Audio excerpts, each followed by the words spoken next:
ಒಂದಿಟ್ಟು ಊಟ ಸೇರ್ತೇನಪ್ಪ ಪರವಾಗಿಲ್ಲ. ಹ್ಞೂ ನಮ್ಮ ಒಂದಿಟ್ಟು ಪರವಾಗಿಲ್ಲ, ಊಟ ಸೇರ್ತೈತೆ. ಉಣ್ತೀನಿ ಒಂದಿಟ್ಟು ಮುದ್ದೆ ಉಂಡು ಪರವಾಗಿಲ್ಲ. ಅದು ಮಾತ್ರ ಅದು ಉಣ್ತೀನಲ್ಲ, ಪರವಾಗಿಲ್ಲ, ಹೊಟ್ಟೆ ಹಸ್ವಾಗುತ್ತೆ. ಉಣ್ಬಪ್ಪ ನೀನು. ನೋಡಿ 2 ದಿನಕ್ಕೆ ಹ್ಯಾಂಗೆ ಚೆನ್ನಾಗಿದೆಯಾ? ಯಪ್ಪ ಟೈಫಾಯ್ಡ್ ಆದರೆ ಬೋಲಿದು. 2 ದಿನಕ್ಕೆ ಹ್ಯಾಂಗೆ ಸಣ್ಣಕ್ಕಾಗಿದೆಯಾ ನೋಡೋಕ್ಕಾಗಲ್ಲ. ಹಂಗೇನು ಹೊಟ್ಟೆ ತುಂಬ ಉಣ್ಬೇಕಣಪ್ಪ ಸುಡ ಮುದ್ದೆನ. ಸುಡು ಮುದ್ದೆನ ಹೊಟ್ಟೆ ತುಂಬ ಉಣ್ಬಿಡ್ಬೇಕು ನೀನು. ನನಗೆ ನೋಡೋಕ್ಕಾಗಲ್ಲ ಹಂಗೇನು ಹಂಗಾಗಿದ್ದಿ. ಏನು ಮಾಡೋಕ್ಕಾಗಲ್ಲ, ಕಾಯಿಲೆ ಎಂಬುದು ಮನುಷ್ಯನಿಗೆ ಬರೋದು. ಇನ್ನೇನು ಮಾಡೋದು? ಬಂದಿದ್ದೆಲ್ಲ ಅನುಭವಿಸ್ಬೇಕಷ್ಟೇ. ನಾನೇನು ಯಾವತ್ತೇನು ಒಂದು ಕಾಯಿಲೆ ಅಂತ ಮನಿಕೊಂಡನಲ್ಲ, ಏನಿಲ್ಲಮ್ಮ. ನಾನು ಯಾವತ್ತು ಒಂದು ಕಾಯಿಲೆ ಅಂತ ಅನುಭವಿಸ್ತಾನಲ್ಲ, ಯಾಕೆ ಇವಾಗ ಹಿಂಗೆ ಆಗೈತಿ ಎಲ್ಲ ಒಂದೇ ಸತಿ ಎತ್ತಾಕ್ತಂಗೆ ಈ ಸಣ್ಣ ಹುಡುಗನಾಗ್ಲದೆಲ್ಲ. ಯಾವತ್ತು ಸಣ್ಣ ಹುಡುಗನ ಸಮೇತ ಚೆನ್ನಾಗಿಲ್ಲ ಅಂತ ಮನಿಕೊಂಡನಲ್ಲ ನೀನು. ಒಂದು ಜರ ಅಂದಿಲ್ಲ, ಒಂದು ತಲೆನ ಒಂದಿಲ್ಲ, ಒಂದು ಸೋಳಿ ಹಂಗಿಲ್ಲ, ಹಂಗೆ ಏನೋ ತಲೆನೈತೈತೆ ಅಂತ ಅಂತಿದ್ದೆ. ಅಷ್ಟು ಬಿಟ್ರೆ ಇನ್ನೆಂಥದ್ದು ಇಲ್ಲಪ್ಪ. ಯಾತು ಕಾಯಿಲಿಲ್ಲ, ಯಾತು ನೀನು ಚೆನ್ನಾಗಿಲ್ಲ ಅಂತಾರಲ್ಲ. ಏನೋ ಒಂದೊಂದಿನ ಸುಸ್ತಾಗ್ತೈತೆ, ಮೈ ಕಾಯಲ್ಲಿ ನೋಯ್ದಂಗೆ ಆಗ್ತೈತೆ ಅಂತಿದ್ದೆ. ಒಂದು ಮಾತ್ರ ತಂದು ಸುಮ್ಮನೆ ಹಾಕಿದ್ದೆ. ಹಿಂಗೆ ಇದಾಗಿದ್ದು ನಾನು ಯಾವತ್ತೂ ನೋಡಿರಲಿಲ್ಲ. ಪಾಪ ಅದು ನೀನು ಜನಗಳ್ಕೊಂಡು ಸರಿ ಇಲ್ಲ. ಅಯ್ಯೋ ಸಿದ್ಲಿಂಗ್ ಮನೆ ಕಟ್ಬಿಟ್ಟ, ಹೆಂಗೆ ಇದ್ದಾನೆ, ಹೆಂಗೆ ಮಾಡ್ತಾನೆ ಅಂತೇಳಿ ಜನ ಒಟ್ಟನು ಸರಿ ಇಲ್ಲ ಜನದ ಕಣ್ಣು. ಜನ ಬೋಲೋ ಇದು ಒಳ್ಳೆಯಲ್ಲ ಕಣಪ್ಪ. ಸಿದ್ಲಿಂಗ ಚೆನ್ನಾಗಿದ್ಯಾಪ್ಪ? ಚೆನ್ನಾಗಿದ್ದೀನಿ ಅದಕ್ಕೆಮ್ಮ. ಚೆನ್ನಾಗಿದ್ದೀನಿ, ಪರವಾಗಿಲ್ಲ. ಯಾರನ ಹಂಗಂದ್ರು ಚೆನ್ನಾಗಿಲ್ಲ ಅಂತ, ಅದಕ್ಕೆ ಬಂದೆ ಮಾತಾಡ್ಸ್ಕೊಂಡು ಹೋಗೋಣ ಅಂತ ಹೇಳಿ. ಏನು ಬೇಜಾರಿಕ್ಕೆ ಬಿಡಕಣಪ್ಪ. ನೋಡಿ ಬಂದೇನೋ ಮಾತಾಡಿಸ್ತೈತೆ, ನಮ್ಮ ಅತ್ತಿಗೆ ತಿರ್ಗಿ ನಾಟಕ ಆಡ್ತೈತೆ ಅಂತ ಅನ್ಕೊಂಬಕ್ಕೆ ಹೋಗ್ಬೇಡ. ಅದೆಲ್ಲ ಬಿಟ್ಬಿಟ್ಟೈದ್ನಿ ಇವಾಗ. ನಾನು ಅದಕ್ಕೇನೆ ಈಗಳಪ್ಪ ಸುಮ್ಮನೆ ಯಾಕಂತ ನಾನು ಬುದ್ಧಿ ಕಲ್ತ್ಕೊಂಡು ನನ್ನ ಪಾಡಿಗೆ ನಾನು ಮಾಡ್ಕೊಂಡು ಉಂಡ್ಕೊಂಡು ಚೆನ್ನಾಗಿದ್ದೀನಿ ಇವಾಗ. ಅವ್ರ ತಗೋ ಇಲ್ಲ ಇವ್ರ ತಗೊಲ್ಲ, ನಾನು ಒಬ್ಬಳೇ ಇದ್ದೀನಿ ಕಣಪ್ಪ. ಸುಮ್ಮನೆ ಯಾಕೆ ಹೋದ್ರೆ ನಾನು ಒಂದು ಮಾತಾಡೋದು, ಮೊದಲೇ ನನ್ನ ಬಾಯಿ ಸರಿ ಇಲ್ಲ, ನಾನು ಒಳ್ಳೆ ಆಳಲ್ಲ, ಅದಕ್ಕಾಗಿಯ. ಚೆನ್ನಾಗೈತೆ ಹೇಳು. ಒಂದಿಟ್ಟು ಪರವಿಲ್ಲ, ಒಂದಿಟ್ಟು ಇವಾಗ ಈ ಹೊಟ್ಟೆಲಿ ಎಲ್ಲೂ ಬಿಸ್ಲಕ್ಕೆ ಹೋಗಿಲ್ಲ, ಒಂದಿಟ್ಟು ಪರವಿಲ್ಲ, ಚೆನ್ನಾಗೈತೆ ನನಗೆ. ಮಕ್ಳ ಕಾಲಕ್ಕನ ಚೆನ್ನಾಗಿರ್ಬೇಕು. ಏನು ಮಾಡೋಕ್ಕಾಗ, ತಡ ಇಲ್ಲ ಹಂಗೆ ಬಂದ್ರಿ ಆಗಲ್ಲ. ಏನು ಮಾಡೋದು, ಮನೆ ಅಂದಮೇಲೆ ಯಾವುದಾದ್ರೂ ಒಂದು ಬೋಗ್ತೇವೆ ಹೋಗ್ತೇವೆ ಅಂತ ಅನುಸರಿಸ್ಕೊಂಡು ಇರಬೇಕು. ನಮ್ಮ ಹುಡುಗರ್ಗ ನಾನು ಬೋರ್ ಪಾಯಿಂಟ್ ಮಾಡ್ಕೊಂಡು ಕೊಡಪ್ಪ 2 ಎಕರೆ ಹೊಲನ ಎಲ್ಲನ ನೋಡು. ಇವಾಗ ಅವಳು ನಮ್ಮ ರಂಗಿ ಮೋಸ ಮಾಡಿದ್ಲಲ್ಲ, 12 ಎಕರೆ ಕೊಡ್ತಾರೆ. ಅದಕ್ಕೇನೆ ಅದನ್ನ ಬೋರ್ ಪಾಯಿಂಟ ಮಾಡ್ಕೊಂಡು ಕೊಡು. ಇನ್ನೇನು ಮಾಡೋದು, ಏನಾನ ಮಾಡ್ಕೊಂಡು ತಿಂತಾರೆ, ತಾಟ ಪಾಟ ಕಟ್ಕೊಂತಾರೆ. ನಾನು ಆ ಹುಡುಗರಿಗೆ ಮಾತ್ರ ನಾನು ಯಾವತ್ತೂ ಇದು ಮಾಡಿಲ್ಲ. ಆ ಕಿಟ್ಟು ಅಮ್ಮನ ಒಂದಿಟ್ಟು ದೌಲತ್ ಮಾಡೋನು, ಅವನಿಗೆ ಬೈದಿದ್ದೀನಿ ಬಿಟ್ಟರೆ ನಮ್ಮ ಮಿಟ್ಟಿಗೆ ಮಾತ್ರ ನನ್ನ ಮಗ ಅಂತಲೇ ನಾನು ತಿಳ್ಕೊಂಡಿರೋದು.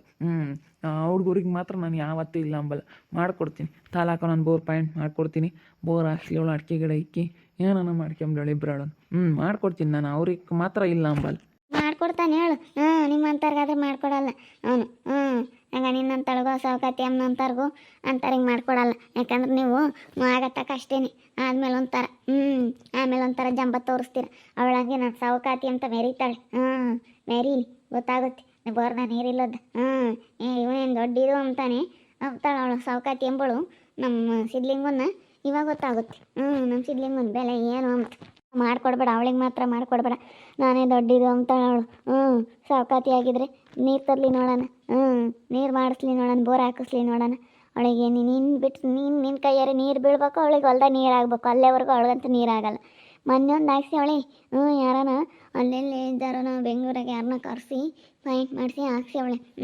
ಅದ್ರಾಗೂ ಇಲ್ಲ. ಎಲ್ಲ ನೀರು ಬತ್ತೆ 1.5 ಇಂಚು 2 ಇಂಚು ಮೋಟ್ರ್ ಬಿಡ್ತೀವಿ ಹಂಗೇನೆ, ಅವು ಬರೋಲ್ಲ. ಹಂಗಾಗಿ ಹಂಗೆ ಇವಾಗ ಅವಳಿಗೆ. ಅದಕ್ಕೆ ಮತ್ತೆ ಅವಳಿಗೆ ಮಾತ್ರ ಮಾಡಿಕೊಡ್ಬಾರ್ದು. ಅವಳಿಗೆ ಹತ್ತಕ್ಕೆ ಮಾಡ್ಕೊಡ್ತೀವಿ ನಾವು ಅಂತಳಿಗೆ. ಬೋಲ್ ಮೆರ್ದೋಗ್ತಾಳೆ ಅಂತಳಿಗೆ ನಾವು ಬೋರ್ ಪಾಯಿಂಟ್ ಮಾಡಿಕೊಟ್ರೆ ಆತಲ್ಲ.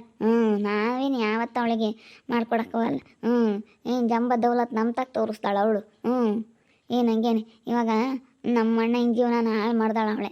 ಅವೇನು ನಾವು ಹೋಗಿ ರಿಲೀಸ್ ಮಾಡ್ಸ್ಕೊಂಡು ಕರ್ಕೊಂಬಂದವಳೆ. ಇನ್ನೆಷ್ಟು ಇರಬೇಡ ಅವಳಿಗೆ. ಅವಳೆ ಕಣಪ್ಪ ಕರ್ಕೊಂಬಂದಿರೋದು. ನೋಡ್ದಿ ಅವಳೇನು ನೋಡ್ದಿ ಎಂತ ಕೆಲಸ ಮಾಡ್ಯಾಳ ನೋಡಿ. ಬೋಲು ಇದ್ದಾಳಪ್ಪ ಅವಳು. ಇಲ್ಲಿ ಬಂದು ಸೇರಿಕೊಂಡು ಎಲ್ಲಿಂದಲ್ಲ. ನೋಡು ಎಂತೆಂಥದ್ದು ಮಾಡ್ತಾಳೆ. ಅವಳಿಗೇನೋ ಗ್ರಾಚಾರ, ಕೇಡ್ಗಾಲಕ್ಕೆ ನಾಯಿ ಮಟ್ಟಿಗೆ ತಂಬ್ತಾರಲ್ಲ ಹಂಗೆ ಅವಳಿಗೇನೋ ಅಂತಾರೆ. ಹಂಗೆ ಆಡ್ತಾಳೆ. ಏನೋ ಒಂದು ಕೇಡ್ಗಾಲಕ್ಕೆ ಅವಳು ಹಂಗೆ ಆಡೋದು. ಈ ಹೊಸ್ತಿನ ಆಡ್ತಾಳೆ, ಆಡ್ಲು ಬಿಡ ಮಾತ.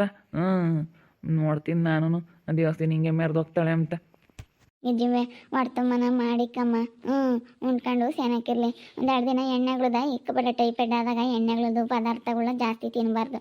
ಒಂದಿಟ್ಟು ಆತನ ಬೆಳಕಲ್ಲಿ ಕಟ್ಟು ಕಿವುಸಿ ತರಕಾರಿ ಸಾರು ಅಂಥದ್ದು ಎಣ್ಣೆ ಜಾಸ್ತಿ ಹಾಕ್ದಂಗೆ ಮಾಡ್ಕೊಂಡು ಕೊಡು. ಒಂದೆರಡು ದಿನ ಎಣ್ಣೆಗಳದ್ದು ಆತನ ಕರ್ದಿದ್ದು ಪರ್ದಿದ್ದು ಅಂಥದ್ದೆಲ್ಲ ತಿನ್ನಬೇಡ. ಅಂಥದ್ದೆಲ್ಲ ಕೊಡಬೇಡ ಕಣಮ್ಮ. ನೋಡಿ ಹೆಂಗೆ ಸಿದ್ಲಿಂಗ್ ನನಗೆ ಹಂಗೇನೆ ಬೋಲ್ ಬೇಜಾರಾದಂಗೆ ಆಯ್ತು.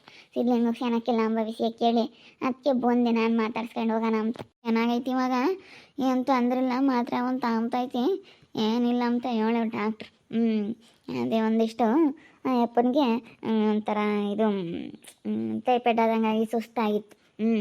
ಅದಕ್ಕಾಗಿ ಅದು ತೋರಿಸ್ಕೊಂಬಿಲ್ಲ ಯಪ್ಪ, ಬರೀ ಇಲ್ಲೇ ಮಾತ್ರ ನೋಡ್ಕೊಂಡಿದ್ದಾತು. ಅದಕ್ಕೆ ಅದೊಂಥರ ಸುಸ್ತಾದಂಗೆ ಆಗಿತ್ತು ಅಷ್ಟೇ. ಏನಿಲ್ಲ, ಚೆನ್ನಾಗಾಗುತ್ತೆ. ಅದಕ್ಕೆ ನಾನು ಒಂದು ವಾರ 15 ದಿವಸ ಎಲ್ಲೂ ಹೋಗ್ಬಿಡಪ್ಪ ಅಂತ ಮನೆಗೆ ಇರಿಸ್ಕೊಂಡಿದ್ದೀನಿ. ಮತ್ತೆ ಎಲ್ಲೂ ಹೋಗೋದು ಬೇಡ, ಸುಮ್ಮನೆ ಇದ್ರಾತು. ಎಲ್ಲೂ ಯಾರ ಮನೆಗೆ ಹೋಗೋದು ಬೇಡ, ಎಲ್ಲಿಗೂ ಹೋಗೋದು ಬೇಡ. ಎಲ್ಲೂ ಹೋಗ್ಬೇಡ, ಬೋರ್ ಪಾಯಿಂಟ್ ಮಾಡೋಕ್ಕಾಗಲಿ ಎಲ್ಲಿಗೂ ಹೋಗ್ಬೇಡ. ಒಂದು 2 ದಿನ ಸುಮ್ಮನೆ ರೆಸ್ಟ್ ತಗೊಬಿಡು. ರೆಸ್ಟ್ ತಗೊಂಡ್ರೆ ಸುಮ್ಮನೆ ಸರಿ ಹೋಗುತ್ತೆ. ಮಾತ್ರ ನುಂಗಿ ಮನಿಕೊಂಡು ಉಂಡ್ಕೊಂಡು ಒಂದು 2 ದಿನ ರೆಸ್ಟ್ ತಗೋಬೇಕು. ಕಾಯಿಲೆಗಳಾಗೈತೆ ಅಂದರೆ ರೆಸ್ಟ್ ಮಾಡಿದರೆ ಸರಿ ಆಗೋದು. ನಾವು ಬರೀ ಆಸ್ಪತ್ರೆಗೆ ಇರ್ತೀವಿ, ಕೆಲ್ಸಕ್ಕೆ ಹೋಗ್ತೀವಿ, ಆಸ್ಪತ್ರೆಗೆ ಇರ್ತೀವಿ, ಕೆಲ್ಸಕ್ಕೆ ಹೋಗ್ತೀವಿ ಅಂದರೆ ಆಗಲ್ಲ. ಆಸ್ಪತ್ರೆ ತೋರಿಸ್ಕೊಂಡು ರೆಸ್ಟ್ ಮಾಡಬೇಕು. ಹಂಗಾಗಿ ಸರಿ ಹೋಗುತ್ತೆ. ಹೆಂಗೆ ಚೆನ್ನಾಗಿರಪ್ಪ ಅಂತ ನಾನು ಇನ್ಮೇಲಿಂದ ನಾನು ನಿಮ್ಮನ್ನೆಲ್ಲ ಮಾತಾಡಿಸ್ಕೊಂಡು ಚೆನ್ನಾಗಿರ್ತೀನಿ. ಏನಮ್ಮ ಚೆನ್ನಾಗಿರೋರ್ನ ಯಾರು ಬೇಡ ಅಂಬಲ್ಕಣಿ. ಯಾರು ಬೇಡ ಅಂತಾರೆ ಹೇಳು? ನೀನು ಮಾಡೋ ಇದಕ್ಕೆ ನೀನು ಜಂಬ ದೌಲತ್ತು ಕೇವಣಿ ಮಾಡ್ತಿದ್ದಿ ಸಿದ್ಲಿಂಗನ ಮೇಲೆ. ಇವತ್ತು ನೋಡು, ಎಲ್ಲ ದೇವ್ರು ಕೆಡಿಸ್ಬೇಕು, ಮನುಷ್ಯ ಕೆಡಿಸಿರೆ ಕೆಡೋಕ್ಕಾಗಲ್ಲ ಕಣಿ. ಇವತ್ತು ನೋಡು, ಅವನು ಮನೆ ಕಟ್ಕೊಂಡ, 4 ಕಾಸು ದುಡ್ಡು ಮಾಡ್ಕೊಂಡ. ನೀವು ಇವತ್ತೆಲ್ಲ ಅವನಿಗೆ ಕೆಡಿಸ್ಬೇಕು ಅಂತ ನೋಡಿರಿ. ಇವತ್ತೆಲ್ಲ ಅಂದಮೇಲೆ ಕೇಣಿ ಕಿತಾಪತಿ ಮಾಡಿರಿ. ಮನುಷ್ಯನ ಕೈಲಿ ಏನೂ ಆಗೋದಿಲ್ಲ, ಎಲ್ಲನ ಭಗವಂತನ ಕೈಯಾಗಿರೋದು. ದೇವ್ರು ಕೆಡಬೇಕು, ನಾವು ಕೆಡಿಸ್ಬೇಕು ಅಂಬೋದು ಇದರಿಂದ ನಿನ್ಗೆ ಅರ್ಥ ಆಗ್ಬೇಕಂತ ರಾಜಮ್ಮ. ಅರ್ಥ ಮಾಡ್ಕೊಂಡಿದ್ದೀನಿ ಬಿಡ್ತೀವಿ ಮಜ್ಜಿ. ನಾನು ಯಾವಾಗಲೂ ಅರ್ಥ ಮಾಡ್ಕೊಂಡೆ, ನನಗೆ ಅರ್ಥ ಆಯಿತು. ಇನ್ಮೇಲೆ ಆತಕ್ಕೆ ಹಂಗೆ ಮಾಡೋಕೆ ಹೋಗೇನೇನೋ ಬುದ್ಧಿ ಇಲ್ದಲೆ ಹಂಗೆ ಮಾಡ್ಕೊಂಡೆ. ಇನ್ಮೇಲೆ ಆತಕ್ಕೆ ಹಂಗೆ ಮಾಡ್ತೀನಿ, ಹಿಂಗೆ ಮಾಡಲ್ಲ ಬಿಡು. ಇನ್ಮೇಲೆ ಯಾವತ್ತೂ ಅಂಥದ್ದೆಲ್ಲ ಮಾಡೋಕೆ ಹೋಗಲ್ಲ. ನಾನು ಇವಾಗ ನಮ್ಮ ಹುಡುಗರಿಗೆ ಹೇಳಿರೋದು ಅದೇನೆ. ನಿಮ್ಮ ಚಿಕ್ಕಪ್ಪಂತ ಚೆನ್ನಾಗಿರಪ್ಪ, ನಿಮ್ಮ ಚಿಕ್ಕಪ್ಪನ ಅವನ್ನ ಎಲ್ಲ ನಾನು ಇನ್ನು ಏನು ಬೇಕಿದ್ರು ಚಿಕ್ಕಪ್ಪನ ಕೇಳ್ಕೊಂಡು ನೀವೆಲ್ಲ ನಿಮ್ಮ ಚಿಕ್ಕಪ್ಪನ ಜೊತೆ ಚೆನ್ನಾಗಿರ್ರಿ ಅಂತಲೇ ನಾನು ಹೇಳೋದು. ಅದೇ ಮತ್ತೆ ಇನ್ಮೇಲೆ ನಾನು ಎಲ್ಲ ಜೊತೆ ಕಿತ್ಕೊಂಡು ಹೋಗು. ಯಾರನ್ನೇನು ಮಾಡೋಕ್ಕಾಗಲ್ಲ. ಭಗವಂತನ ಕೆಡಿಸ್ಬೇಕು, ಕೆಡ್ಬೇಕಷ್ಟೇ. ದೇವ್ರು ಕೊಟ್ಟರೆ ಹೊಡೋದು ನೋಡಿ ನಮ್ಮ ಸಿದ್ಲಿಂಗ್ ಇವತ್ತೆಲ್ಲ ಮಾಡ್ಕೊಂಡು. ಅಷ್ಟು ಮನಸ್ಸಿನಾಗ ಇಕ್ಕೆ ಸಾಕು ನಾನು ಹೇಳಿರೋ ಮಾತು. ಬೇಡ ಆಗಿರೋದೆಲ್ಲ ಯಾಕೆ ಇವಾಗ? ಹೆಂಗೆ ನಾವು ಹುಡುಗರ ಮಕ್ಕ ನೋಡ್ತೀವಿ, ನಿಮ್ಮ ಮಕ್ಕ ಅಂತ ನಾವು ಯಾವತ್ತೂ ನೋಡಿಲ್ಲ. ನಾವು ನಿಮ್ಮ ಗಂಡ ಹೆಂಡತಿ ಮಕ್ಕ ನಾವು ಯಾವತ್ತೂ ನೋಡಿಲ್ಲ. ನಾವು ಆ ಹುಡುಗರ ಮಕ್ಕ ನೋಡ್ತೀವಿ. ಅದ್ರಾಗೂ ನಾವು ಇಟ್ಟು ಅಂದರೆ ನಾವು ಪ್ರಾಣ ಕೊಡ್ತೀವಿ. ನಮ್ಗೆ ಇಟ್ಟು ಅಂದ್ರೆ ಭಾಳ ಇಷ್ಟ. ಅವ್ನಿಗೆ ನಾವು ಏನು ಬೇಕಾದ್ರೂ ಮಾಡಿಕೊಡ್ತೀವಿ. ಅವನು ನಮ್ಮ ಮಗ ಅಂತಲೇ ತಿಳ್ಕೊಂಡಿರೋದು. ಇವತ್ತು ನನ್ನ ಮಗ ಹೆಂಗೆ ಅವನು ಹಂಗೆ ಅಂತಲೇ ತಿಳ್ಕೊಂಡಿರೋದು. ನಾವು ಬೋರ್ ಪಾಯಿಂಟ್ ಮಾಡ್ಕೊಡೋದು ಎಲ್ಲ ಮಾಡಿಕೊಡ್ತೀವಿ. ತಾಟನ ಬೆಳೆಸ್ಕೊಡುತ್ತೆ ಬೇಕಾರೆ, ಮುಂದೆ ನಿಂತ್ಕೊಂಡೆಲ್ಲ ಎಕ್ಸೋದು ಎಲ್ಲ ಮಾಡಿಕೊಡುತ್ತೆ. ನಾವು ನಿಮ್ಮ ಮಕ್ಕ ಯಾವತ್ತೂ ನೋಡಲ್ಲ. ನಿಮ್ಮ ಮಕ್ಕ ನೋಡೋದಾಗಿದ್ರೆ ನಾವು ಹುಡುಗರನ್ನ ಮಾತಾಡಿಸ್ತಾನೆ ಇರಲಿಲ್ಲ, ನಾವು ಅಜ್ಜನೂ ಇಕ್ತಿರ್ಲಿಲ್ಲ. ನಾವು ಹುಡುಗರ ಮಕ್ಕ ನೋಡ್ತೀವಿ, ಹುಡುಗರು ತಗೊಳ್ಳೆ ಬುದ್ಧಿ ಐತಿ ಅಂತ. ಅವ್ನು ಕೆಟ್ಟು ಅಮ್ಮ ನಂಗೆ ಮಾಡ್ಕೊಂಡು ಅಷ್ಟೇ. ಅವ್ನು ಇನ್ಮೇಲೆ ಬುದ್ಧಿ ಕಲ್ತ್ಕೊಂಡು ಅವನು ಚೆನ್ನಾಗಿರ್ತಾನೆ. 2 ಎಕರೆ ಹೊಲ ತಗೊಂಡ್ರೆ ತಾಲೂಕು ಒಂದೊಂದು ಬೋರ್ ಹಾಕ್ಸ್ಕೊಡುತ್ತೆ. ಇಬ್ಬರಳು ತೋಟ ಕಟ್ಕೊಂತಾರೆ. 1 ಎಕರೆಗೆ ತೋಟ ಕಟ್ಕೊಂಡ್ರು ಸಾಕು, ಮಸ್ತ್ ಆಗ್ತೈತಿ. 1 ಎಕರೆಗೆ ಬೋರ್ ಹಾಕ್ಸಿ 1 ಎಕರೆ ಹೊಲ ಮಾಡ್ಕೊಂಡ್ರು ಸಾಕು. ಸಿದ್ಲಿಂಗನ ಒಂದು ಮಾತಾಡಿಸ್ತಾನೆ. ಸಿದ್ಲಿಂಗನು ಗಿರ್ಜಿಂಬಿನ ಜಾಸ್ತಿ ಸಮತ ಹಿಂಗೇರಾನ. ಬರೀ ಯಾವಾಗಲೂ ಇದೆ ಆಯಿತು ಅಂದ್ರೆ ನಮ್ಮ ಕೈಲಂತೂ ಏನೂ ಆಗಲ್ಲ ಕೆಡ್ಸೋಕ್ಕೆ ಮನುಷ್ಯನ. ನಾವೇ ಎಷ್ಟೆಲ್ಲ ಇವನ ಮೇಲೆ ಕೇಣಿ ಕಿತಾಪತಿ ಮಾಡೀವಿ, ಆದರೆ ಆಗಲಿಲ್ಲ. ಭಗವಂತನ ಕೆಡಿಸ್ಬೇಕು ಅಂಬೋದು ನಿಜ, ಸುಳ್ಳಲ್ಲ ಅದು. ಮನುಷ್ಯನ ಕೈಲೇ ಏನೂ ಆಗಲ್ಲ. ನಾನು ಇಷ್ಟೆಲ್ಲ ಪ್ರಯತ್ನ ಪಟ್ಟು ಇವನಿಗೆ ಇಷ್ಟೆಲ್ಲ ತೊಂದರೆ ಮಾಡಿ ಇಷ್ಟೆಲ್ಲ ಕೇಣಿ ಮಾಡಿ ಇವನ ಮೇಲೆ, ಆದರೆ ಯಾವುದೂ ಇದಾಗಲಿಲ್ಲ. ಭಗವಂತನ ಆಶೀರ್ವಾದ ಇದ್ದರೆ ಏನು ಮಾಡೋಕ್ಕಾಗಲ್ಲ ಅಂತ ಹೇಳೋದು. ನೋಡಿರಿ, ನೋಡ್ತಾ ಇರಿ, ನೆನನಾಗ್ಬೋದಂತ ಮುಂದಿನ ಭಾಗದಲ್ಲಿ ನೋಡ್ತಾ ಇರ್ರಿ. ಹಾಗೆ ವಿಡಿಯೋ ಬಗ್ಗೆ ನಿಮ್ಮ ಒಬ್ಬಿಟ್ಟನ್ನ ಕಮೆಂಟ್ ಮಾಡಿರಿ. ಹಾಗೆ ವಿಡಿಯೋ ಇಷ್ಟ ಮಾಡಿದರೆ ಲೈಕ್ ಮಾಡಿ, ಶೇರ್ ಮಾಡಿ. ನಿಮ್ಮ ಚಾನಲ್ನ ಯಾರು ಸಬ್ಸ್ಕ್ರೈಬ್ ಮಾಡ್ಕೊಂಡಿಲ್ಲ ತಪ್ಪದೆ ಕೂಡಲೇ ಸಬ್ಸ್ಕ್ರೈಬ್ ಮಾಡ್ಕೊಳ್ಳಿ. ಓಕೆ ವೀಕ್ಷಕರೇ, ಧನ್ಯವಾದಗಳು.